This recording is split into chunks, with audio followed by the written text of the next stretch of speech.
Work management platforms. Ugh, endless onboarding, IT bottlenecks, admin requests. But what if things were different? We found love in an open space. Monday.com is different. No lengthy onboarding. Beautiful reports in minutes. Custom workflows you can build on your own. Easy to use prompt-free AI. Huh. Turns out you can love a work management platform. Monday.com, the first work platform you'll love to use.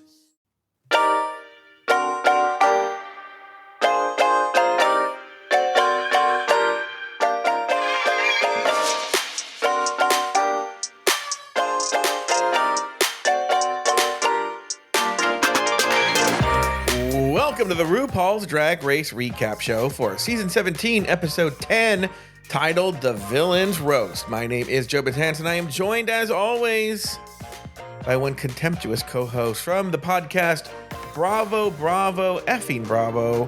Please say... At the end of the day, all you can do is stab your friend in the back. To Mr. Nathan Patrick Brown. Hello, Nathan. Hey, Joe. How are you? I got to tell you guys something. So I have a script that I read from. I don't know if you could tell. And I wrote this script just like not even thinking. Because, you know, our producer, Luke Stamen, gives me an outline. And I go from the outline, blah, blah, blah, blah, and some memory, and all kinds of stuff I play, right? It just comes out of me.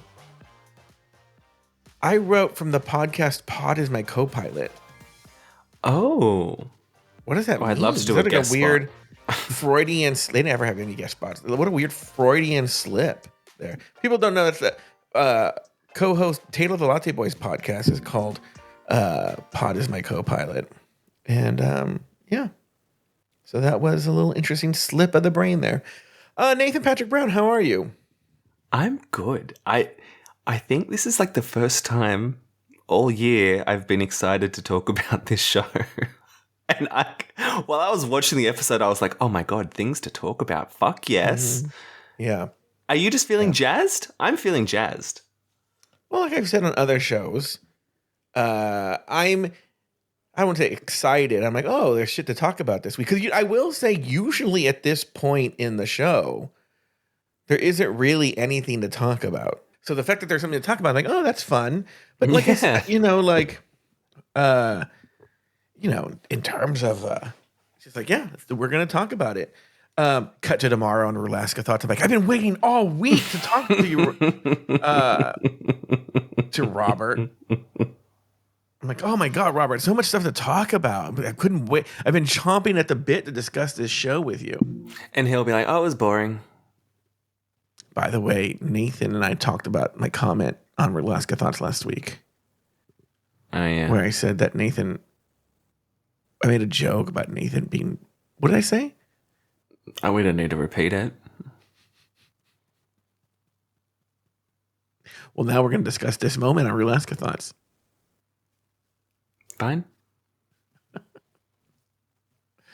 Well, if you don't know what we're talking about, you're going to want to listen to A, Alaska Thoughts, and B, Just Between Us Girls. Well, like, what a weird way time works is that, like, you know, we record Just Between Us Girls as we chat just before we record the episode. And in that short few seconds, like this, you know, where I go like, okay, well, bring back my girls, and then I press record on the show, you've done a whole weekend of performances of your musical Hello Dolly. It's crazy, isn't it? Yeah. It's a very exciting time. But if you want to hear Nathan tell stories about Hello Dolly, I go on a long rant about the musical review Old Friends and things that happened to me there, all kinds of fun stuff. You're going to want to go to a few places. Look, hear me out. Apple Podcasts. If you just scroll up to the main title, you can subscribe to this show. I think it's $6. Let me tell you what you get. Not only do you get Just Between Us Girls, because you might be thinking like, well, there's this show. We only get like part of the show. No. If you subscribe to Just Between Us Girls, to the Apple Premium membership, you get the entire show uncut the same day that the Patreon people do.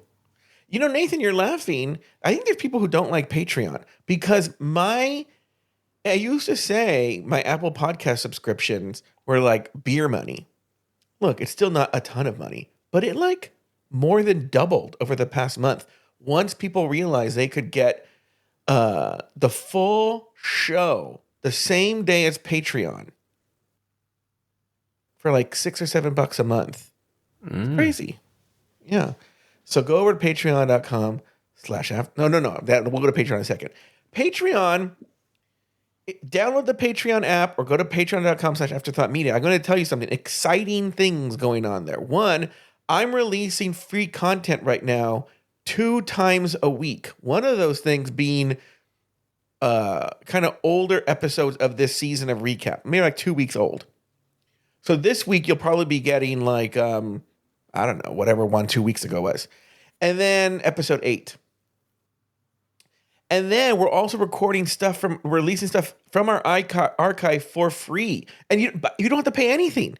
All you have to do is either just visit the Afterthought Media page at Patreon and the content's there, or follow us there for free, just as a follower, and you're going to get all this free content. And pretty soon, it's not there yet, it's going to be really worth your fucking while, because there's going to be our entire free catalog there, which is going to be, I'm not even joking, 1,000 shows. And I'm not even being funny. I'm not like 1,000. No, like 1,000 shows for free will be at your disposal at patreon.com/afterthoughtmedia. That part's coming later. We're waiting on Patreon to do some stuff there. But yes, lots of big things happening over there. And then, like I said, you can also join you can get J-Bug, you can throw a few bones, support the show, get some money. People have been writing to me, Nathan. Do you know someone wrote to me today? I want to read this because I never get anything like this. I never get anything. Oh, is it a compliment? Like yeah, it's exactly what it is, a compliment. I never get a fucking compliment, right? Look, listen to this message I got on Patreon. I'm going to read the whole fucking thing, too. Okay. Well, most of it. There's a part I'm not going to read. Hi, Joe. This guy named Evan, and it's not Evan Ayers. Is he a twink? I don't know. I can't tell. Let me look here. Let me see. Did he have a little image you could zoom in on? Yeah, that's what I'm going to try and do. You know what? He might be a twink. Let me show you right here. I zoomed in. Yep. Cut to a person I'm going to block in a little bit. Ding, ding, ding. We got a twink. Hello. The future blocked Patreon member, Evan. We're going to hear a lot about this guy in the future. Yeah. He's going to be telling what shows get canceled. And then, J. Thomas Plank and Luke and all of them are going to hate them. But then strangely, Tom Bombs will defend him. And then it'll be a whole thing. All right. Hi, Joe. I hope you're doing very well. First, I wanted to reach out to echo what others are saying, that the show is at its best. People have been saying this. I'm loving all of the small and large changes. I have been listening since 2018. God, or at least I think so. And I have been on Patreon. I've been a Patreon since 2020. The show has gone through lots of changes, and I'm loving it more than ever now. I love supporting you and the other afterthoughts. And then he goes on to say about some other things too. But he does say that I'm his hero. What? Yeah. How so? He just says I'm his hero. I don't want to get to the second half of this. Wait, you're the wind beneath his wings? Nathan, I just not going to get to the second half of this. That's all I'm going to say. All right.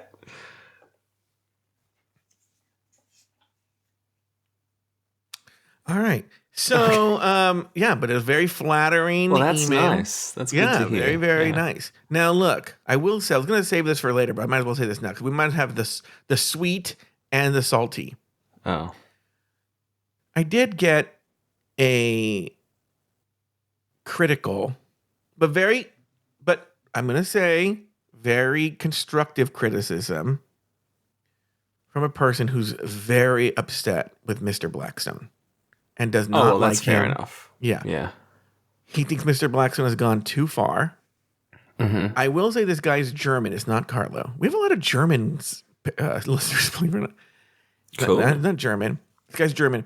And I'm like, if you offend a German about race, you've gone too far.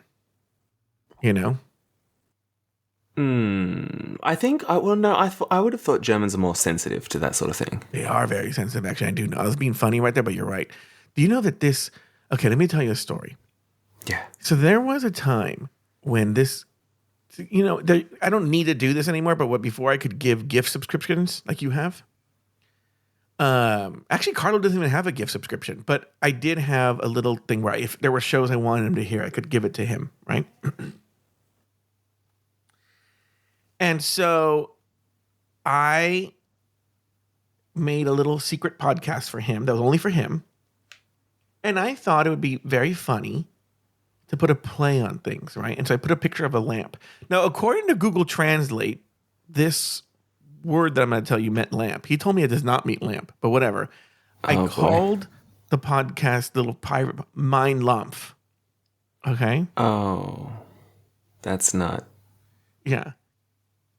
In the sense that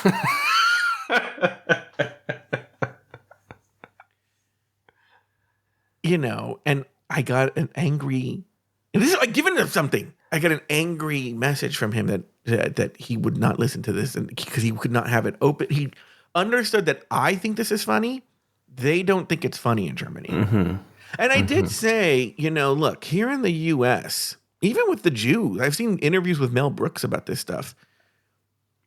I'll do the Mel Brooks thing first. They were talking to Mel Brooks about how he loves to fucking make fun of Nazis and bring up Jews. And he was saying that the most insulting thing you could do to Hitler or the Nazis is to laugh at them. That would be the worst thing to be laughed at. So we think that stuff is hilarious. At least I do. Right? Mm-hmm. So I changed it. I called it Carlo Carnival, which was the most boring picture of headphones, and called it Carlo Carnival. And he was very happy with it. Now, he doesn't need to have that anymore. It doesn't exist anymore. But Carlo Carnival is what it was called. We got to change it. But anyway, the Germans are very sensitive about it. You're right. But Mr. Blackstone, did he send in for this week? I spoke to Mr. Blackstone. And we'll see what he did this week. I haven't listened. I don't have time. But you told him to dial it down. I told him, I go, listen, you got the Germans upset. Right? Okay. Yeah. Mr. Blackstone did tell me to tell this German guy that his grandfather, his great uncle, died in a concentration camp. And at first I was like, oh my God. But then he said he fell off the guard tower. And I said, listen, this is not a place for jokes like that. Okay. I hope he was joking. I don't know. Yeah, you're right. You know what? I'm not sure he was joking. Now that you say that, you're right. Cool. He did say that his original name was Schwarzstein. I don't know what that means, right? But that they changed it when they moved to the U.S. But anyway. Right, so that person who wrote in to complain is going to be thrilled with how this episode's going. Yeah, because I asked Mr. Black. I'm very sensitive to Jewish people. Yeah. So I asked Mr. Blackstone, and all race. By the way, I think Blackstone's made like one Jew joke or something like that, right? The black people have been really getting it. You know what? Here's the funny thing, Nathan. I've gotten nothing from any black people or Latinos or anything. They get it the fucking worst. It's the Germans that are upset for everybody. The last thing you want to do is get Germany upset. Mm-hmm. Last time they invaded Poland.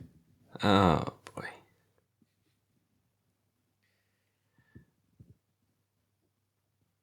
Anyway, on that note, why don't we take a break? Okay. Oh, no, we don't take a break here. Yeah, we do take a break. Should we do takeaway? Yeah, take a break. No, we do that after.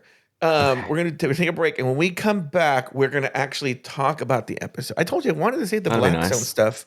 Yeah, for later. All right, here we go. Where is it? No, oh.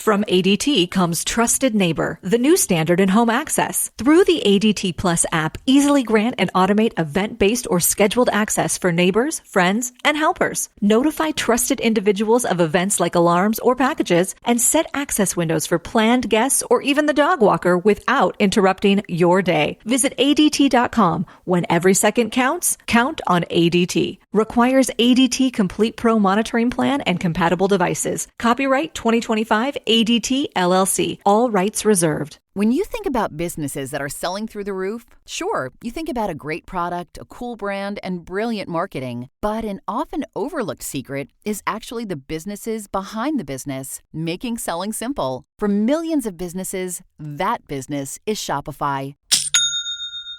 Nobody does selling better than Shopify. They're the home of the #1 checkout on the planet and the not-so-secret Shop Pay that boosts conversions up to 50%, meaning way less carts going abandoned and way more sales happening. So if you're into growing your business, your commerce platform better be ready to sell wherever your customers are scrolling or strolling, on the web, in your store, in their feed, and everywhere in between. Businesses that sell more, sell on Shopify. Upgrade your business and get the same checkout Allbirds and Skims use. Sign up for your $1 per month trial period at shopify.com/start selling, all lowercase. Go to shopify.com/start selling to upgrade your selling today. Shopify.com/start selling. I was never really a runner. The way I see running is a gift, especially when you have stage 4 cancer. I'm Anne. I'm running the Boston Marathon, presented by Bank of America. I run for Dana-Farber Cancer Institute to give people like me a chance to thrive in life, even with cancer. Join Bank of America in helping Anne's cause. Give if you can at BofA.com/supportAnne. What would you like the power to do? References to charitable organizations is not an endorsement by Bank of America Corporation. Copyright 2025.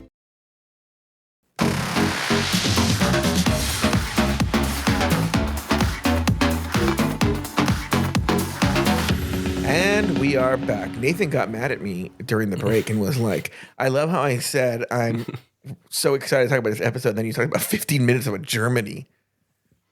I think that's a good point. Yeah. All right, here we go. This week, Michelle takes her turn at dunking the queens into the badonkadunk tank. I ran out of breath. Later, the girls participate in the first ever villains roast. How sad is it when I run out of breath while reading one sentence?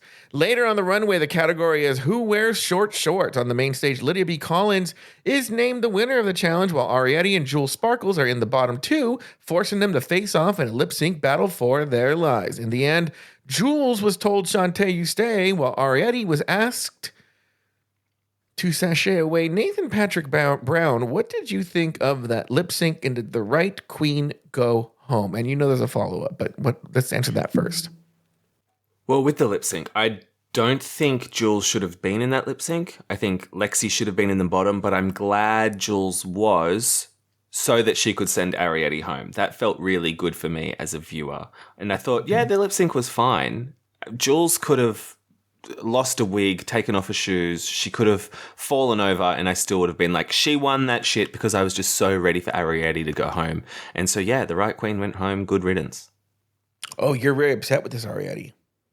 I hate her guts, Joe. You hate her guts. Yeah, I'm falling victim to the TV edit. However they want me to feel, I am feeling that way.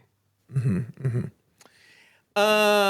The lip sync. I'm going to talk about the lip sync right here. You know, I like to conserve all my opinions, and you know, I'm one of those people that I don't mix all the courses together. I have I'll mix a vegetable and a starch. You got to. Yeah, like have mashed potatoes with like corn, but I'm not going to have. I like to keep them separate for the most part. Okay. Anyway, I don't like them touching. Is what Aiden said when I tried to hold his hand. Oh. But in this case, it's going to hold true. I'm going to save my Ariadne opinions for later. What I will say about the lip sync, was it the greatest lip sync ever? But it was one of the better ones that we've had this season. Mm-hmm. You know, they haven't been the greatest lip syncers. And so it was one of the better ones we have had this season. But yes, Jules won. And ultimately, the right queen did go home for reasons that we'll discuss later. Now, let's get to the next question. What was your big takeaway this episode?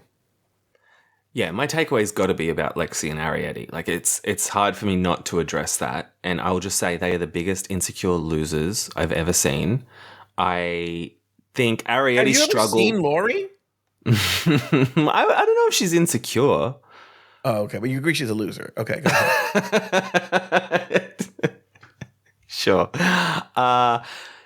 Arietti sort of, her logic sort of made sense, but she took it way too far. Whereas Lexi was just flopping like a little fucking fish just because of her own insecurities, and she always needs to have something to blame her poor performance on. There's always got to be that big insecurity. She's got to have an inner saboteur because she's her own fucking outer saboteur as well, but she needs that excuse. And there's just this like lack of empathy or the ability to see other perspectives other than her own that just is such a fucking turn off for me. And I'm sick of that rainbow wig that she's wearing, and I just want it gone. I'm done. That's your big takeaway, her rainbow wig? I'm pretty sick of it. I'm going to sing a song I didn't write. The song is my big takeaway. I never thought the leopards would eat my face. I never thought the leopards would eat my face. I never thought the leopards would eat my face. The song goes on with the same line. What do you say? Is that Bob Dylan? Are you aware of that song? Okay. It comes from, again, as most Joe Bataan things start, let's go way back in the time machine. Years ago, it might even be during the first Trump administration, there was a tweet that went viral from a woman. And the tweet was in reference to Republicans, to supporters of Trump, when they finally fuck around and find out, and then he does something shitty to them. Okay. And it was a fake quote that she had. And it's a quote, and it's like, I never thought the leopards would eat my face, end quote, says woman who, or says voter who voted for the leopards will eat your face party. Right. Okay. Since then, a creator has taken that quote and made it into a song that has also gone viral on its own. And they usually play it along with any Republican, or I'm saying Republican, but any MAGA supporter who fucks around, finds out, and they get fucked over by Donald Trump. Okay. Right. And the reason I'm singing that here is Jules has made a very sympathetic edit for herself, and she wasn't one of she was actually very quiet this season, but she was in that cool mean girl group, and it's one of these things where then the mean girls that we've found are Lexi and Arietti. They have been the whole time, right? Mm-hmm. A lot of these teen movies, there's really just one or two Regina Georges, and then the rest are just kind of followers. And I think that was the case here. Lexi and Arietti are and were mean girls. Mm-hmm. Okay? And then they happen to choose people like Jules and other people to be Crystal Envy. Is that what her name was? To be in their little group. And they felt protected in this little clique. Mm-hmm. But at a certain point, what Jules found out was, if you don't give them their way, as idiotic as it may be, and you kind of touched on this, in that everyone's talking about Arietti because she went home and she threw the biggest fit, But there's at least a somewhat line of logic in Arietti's anger. It's unjustified and unwarranted, but there's a logic that you can understand. Lexi's logic makes no fucking sense. And again, I don't want to get into things that we'll get into obviously later. But Lexi's line of logic makes no fucking sense. She's just being mean. Now, obviously, it comes from insecurity. All meanness does. Because she feels badly. She is angry, right? And what's funny is I know somebody, and I did think this when I was watching the show. and there's somebody's my mother who they think, and this is because I don't know about Lexi's story, but my mom has not done 1 hour of therapy. So my mom is under the belief that if you acknowledge your insecurity, if you're aware of it, or you acknowledge your awareness of it, of some sort of insecurity or something you have, well, the acknowledgement is enough for then everybody to acquiesce. So, for instance, let's say my mom wants her way. She will say to me, Joey, don't you understand? I have control issues. And I go, okay. And that's her way of justifying I should do what she wants because she has control issues. Like, no, that's for you to deal with and realize you have control issues and therefore shouldn't. And it's the same thing with this. Lexi, and again, I hope we get into this more, is because again, I watched these episodes twice. And you pick up little clues, little red flags that happen along when you watch it a second time. And after the elimination from last week, there's a little bit of an apology session going on after the thing. And Lexi says, oh, I'm sorry. I have this inner saboteur. And this inner saboteur kept coming up throughout the episode. I'm like, bitch, if you have the inner saboteur, it means you, and RuPaul said this many times, I think she might even said this episode, you have to tell the inner saboteur, shut the fuck up, you're wrong. So it's actually even more egregious. It's more egregious that you're aware of it and you're expecting other people to adapt their behavior and their choices and bend to your will because you have this. And oh no, you don't understand. You don't understand, Jules. I should get my way because I have an inner saboteur. Well, that's your fucking problem, Lexi. It doesn't excuse you for being a cunt. Especially, I don't want to get into this now. I want to get to what's appropriate. When Jules gave her exactly what she fucking asked for. Like I said, Arietti had a logic that made sense. Yes. And actually, if Arietti would have handled it in a more adult way, it could have been easily solved. I think the problem with Arietti was how she handled it. Totally. But we'll get into that when we get into that.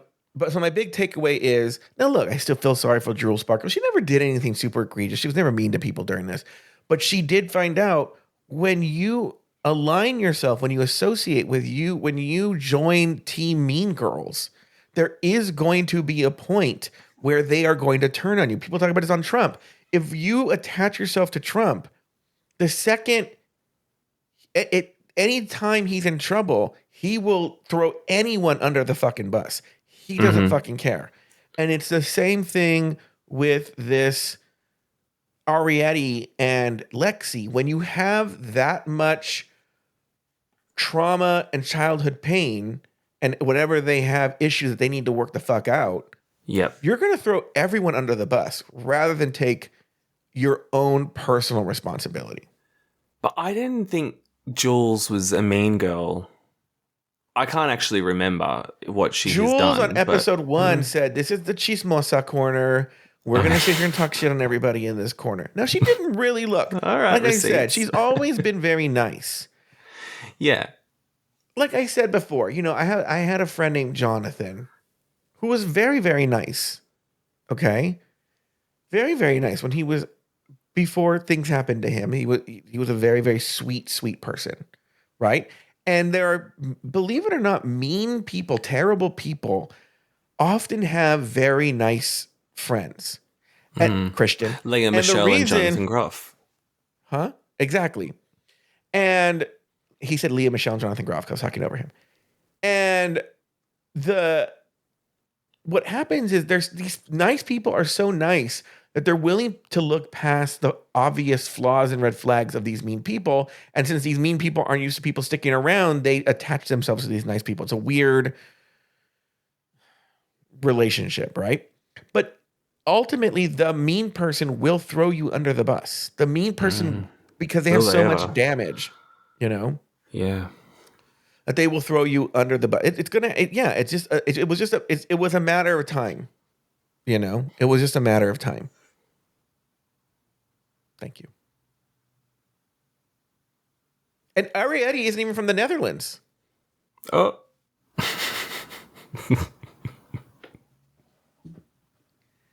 All right. On that note, speaking of the Netherlands, this is where he has to go to the Untucked Lounge.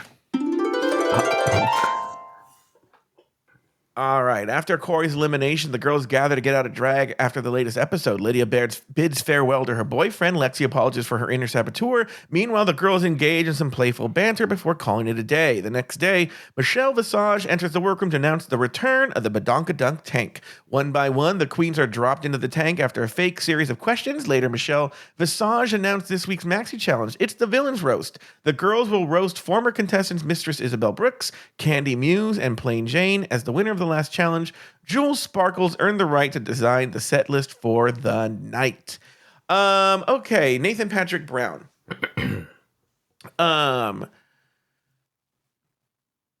Let's talk about after this elimination. What were your thoughts here?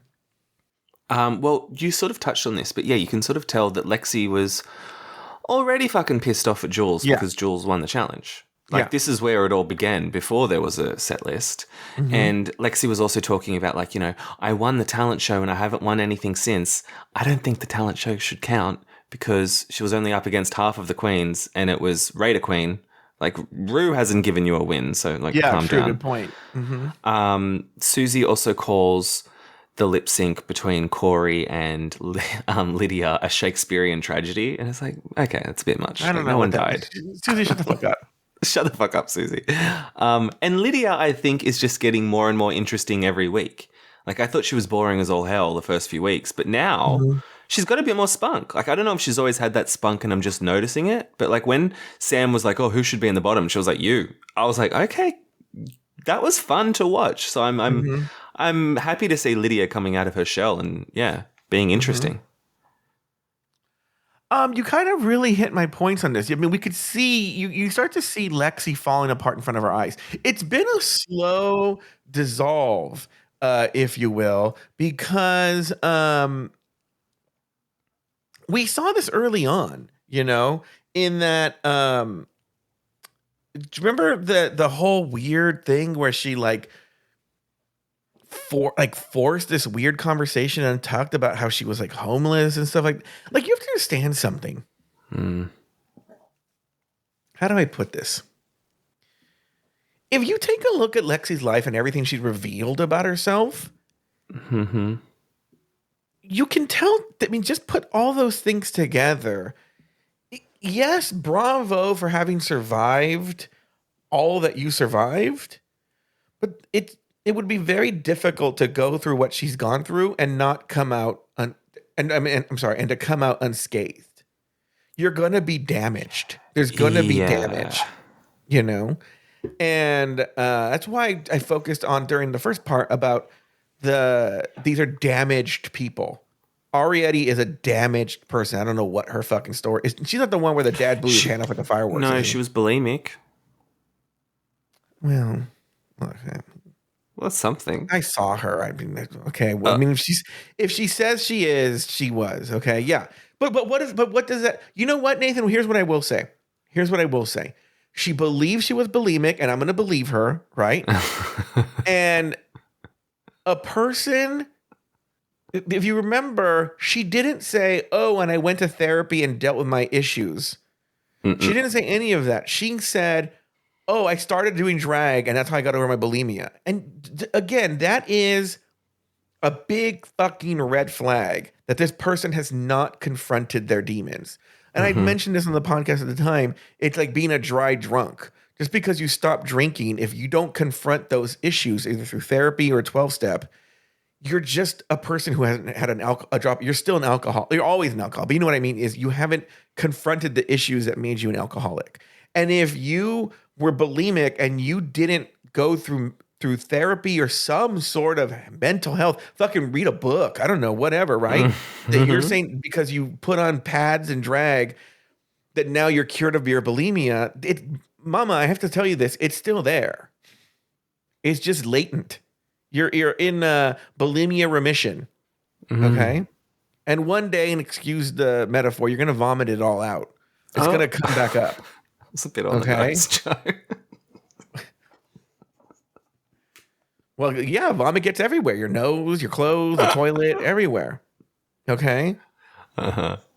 So the point is you have to deal, and the same thing with Lexi. She's on the fucking streets and living in places with no water and electricity, and at a really young age. Girl, that sticks with you. Well, and she talks about like doing meth a lot. And I'm like, I believe it. Oh, you know what I mean to talk to you about? What? You know who she should have fucking done for Snatch Game? Who? I saw this person. I go, oh, she looks like Lexi Love. This Countess Luann. Yeah. Yeah, strangely, the voice would have been similar to Gilbert Gottfried. Yeah. Yeah, would have been similar to Gilbert Gottfried. Yeah, should I money can't buy your class. Jesus Christ. Did I ever tell you when I was putting on that? I've talked about this in another episode. When I put on that election thing and for the 2020 election. Oh, yeah. And I talked about this on the show before. And we had, it was a big organization that I was working with. And they had a pretty good budget to pay performers. And we were toying with the idea of hiring Katya and Trixie. We were going to offer them a lot of money. Yes. And Trixie had a commitment. She had a conflict, so that was fine. Katya was just like, no, don't even get me started on that one fucking shit, right? Mm-hmm. Guys, when you're saying, well, she has the right to say no, it was during COVID, and there were drag queens who were making $0, and it was an enormous amount of money, and she was in town, and all she had to do was like literally 20 seconds of 20. Okay, let's be real. 20 minutes of work and not perform. Anyway, don't get me started on that. Yeah. But when I was talking to the manager and they had said no, he did say, well, I also represent the Countess Luann and she would do it. Oh, my God. And I was like, I don't know who that is. Joe, big mistake. Huge. Which I feel you would have even flown out here. It's my dream to go to one of her cabarets. She was in LA at the time. And they go, oh, yeah, she'll do it. And I remember Jay was like, oh, you should totally do it. And I'm like, I don't even know who that is. I know who she is now. Would you? Would that have been worth a flight for you? You can get a flight on like just some points. I would have used points to get a flight to hang over there with for Luann, sure. Countess Luann for the night. Oh my God, I would have been there in a heartbeat. Yes. All right. So anyway, they're damaged people. Okay. Yeah. And look, when you do these competitions, especially for television, this veneer of strength that you have in your public facing life, it gets really torn apart. I've talked about this before, and I wasn't even in anything nearly as stressful as this. I've said that, like, I fell apart during the Spotify thing I was in, Mm-hmm. I landed up winning still, but I still fell apart emotionally several times. All right. Yeah. So anyway. Yeah. There's psych evals, right, to be able to get on this show. Like, I know at least for like Australian reality TV, like if you have that many issues, chances are you're not going to get cast. Even though they would, of course, want you to be cast because they love that. Like, what's the loophole? How are they getting on? I feel the psych evals are just to make sure you won't kill yourself. I don't think they care about anything else. They just care about their own personal liability. Let's talk about this. I'm not going to call it a mini challenge, but the next day when they did the Badonkadunk tank, did you have any? I literally had 0 notes. I have nothing on this. Did you have anything? Well, it was really weird. Like, it was fun, I guess, but pointless. I sort of feel like Rue just wanted to sleep in because we didn't see Rue until the main stage. Yeah. Like, did she have appointments that day or something? Like, is that why we did this? I mean, I don't know. It wasn't in the production schedule team or anything like that, but I imagine they were like, look, we're going to have RuPaul we're going to have Michelle do the Badonkadunk tank. Why not just have her just do the whole thing? I don't know. I don't know what the logic was there. Maybe she had something going on, but maybe she had to go check her fracking or whatever. But I will say, they did this thing because they wanted to dunk everybody. I feel like I wish there would have been a little bit more stakes. Like ask him a hard question or something like that. Or like give him a chance to actually do it. Yeah, and I did not give a fuck about that Entertainment Weekly writer. Like I didn't need to see him get dunked. I'm not going to go read his interview with Michelle Visage. That was a bit lame. I'm not going to even comment. Okay. He was, Luke put it in the notes like he's supposed to. He didn't do anything wrong. And when I was writing the script, I was like, do I even mention him? And I was like, no. Because you know what it is? World of Wonder has a relationship with Entertainment Weekly. Fine, great. These media outlets always have this shit. But I've seen his stuff before. And he's just such a fucking sycophant of these fucking drag queens. And I'm like, I mean, look, what is he supposed to do? Like, be the fucking Watergate hearings all of a sudden? But like, you're not important. He's doing his job, and I guess he's doing it well enough or whatever. But I'm just not interested. I don't get why they had to be like, where did he go? And then all of a sudden he's magically on the dunk tank and all the queens are like, how'd you get there? I was like, who is this man? Who is this man on set? Get rid of him. I don't know. It's not even worth my time.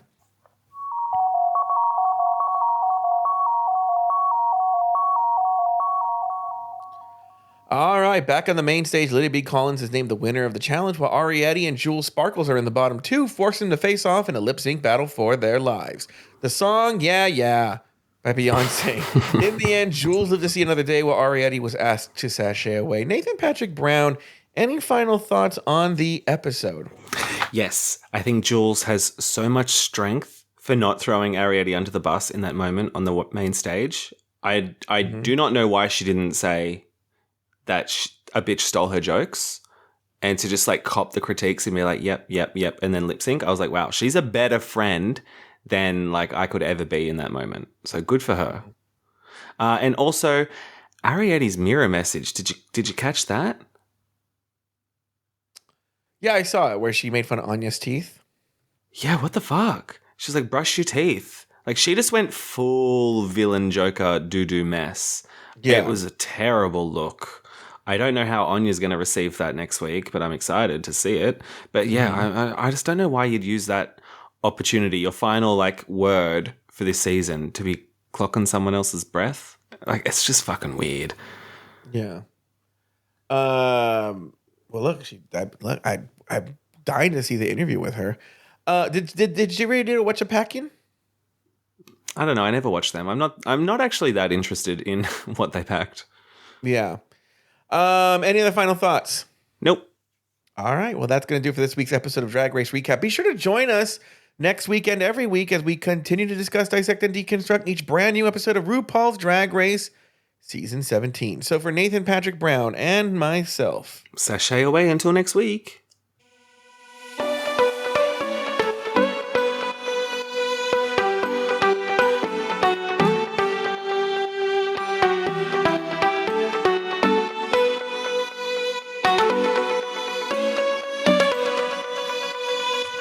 Thank you for listening to Drag Race Recap. Have something to say? Leave us a voicemail at speakpipe.com/afterthoughtmedia.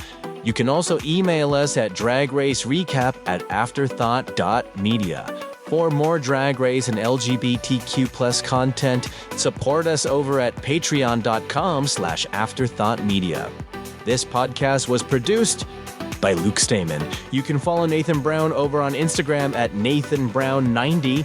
Follow Joe Batance on Instagram at Joe Batance. Special thanks to these expensive tier Patreon supporters: April Pacheco, Astute Girl, Brad Coley, Derek Byers, Doofus Maximus, E. Smith, Effie Wop, Emma, Phil Skit Pony, Blind Suki, Humble Pie, J. Thomas Plank, Kathy Zender, Katie Whitmire, Lauren Eckert, Lucy Carrasco, Luke Stamen, Mary S., Mike Yeager, Nikki Baker, Nikki Pettit, Polly, Poppy Woods, Ricardo Herrera, Runner Brandon, Sarah Yu, Tom Bombs, Travi Cosmos, and Troy Anderson. Drag Race Recap is an Afterthought Media podcast.